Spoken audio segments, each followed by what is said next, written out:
അസ്സലാമു അലൈക്കും വറഹ്മത്തുള്ളാഹി തആല വബറകാത്ത്. ഈ റമളാൻ മാസത്തിൽ എന്ത് ചോദിച്ചാലും അള്ളാഹു അത് നമുക്ക് തരുന്നതായിരിക്കും. അതുകൊണ്ട് റമളാൻ മാസത്തിനെ മാക്സിമം നമ്മൾ ഉപയോഗപ്പെടുത്തണം.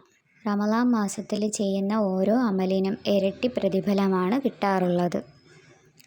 അതുകൊണ്ട് തന്നെ നമ്മുടെ ജീവിതത്തിൽ വരുന്ന പല പല ബുദ്ധിമുട്ടുകളും രോഗങ്ങളും പ്രയാസങ്ങളും മനസ്സിൻ്റെ ദുഃഖങ്ങളും എല്ലാം മാറ്റാനായിട്ട് ഈ ദുആ എല്ലാ ദിവസവും പതിവായി ഓതി പ്രാർത്ഥിക്കണം. നമ്മൾ ഏത് അവസ്ഥയിലായാലും അതിൽ നിന്നെല്ലാം രക്ഷ നേടാൻ വേണ്ടി ഈ പറയുന്ന ദുആ പതിവാക്കുക.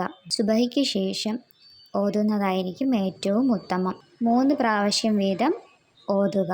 എന്നിട്ട് നമ്മുടെ ദുഃഖങ്ങളെല്ലാം അള്ളാഹുവിൻ്റെ മുമ്പിൽ പറഞ്ഞ് നന്നായിട്ട് ദുആ ചെയ്യുക.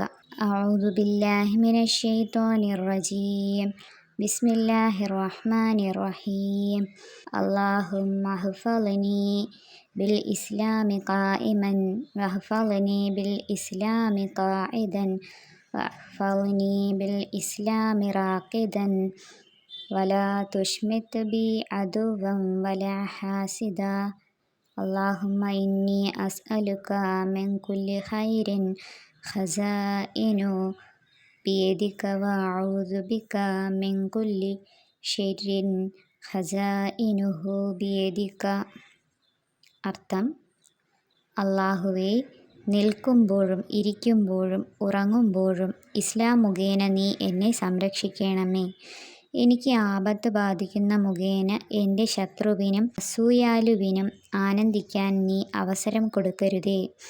അല്ലാഹുവേ, എല്ലാ നന്മയും ഞാൻ നിന്നോട് ചോദിക്കുന്നു.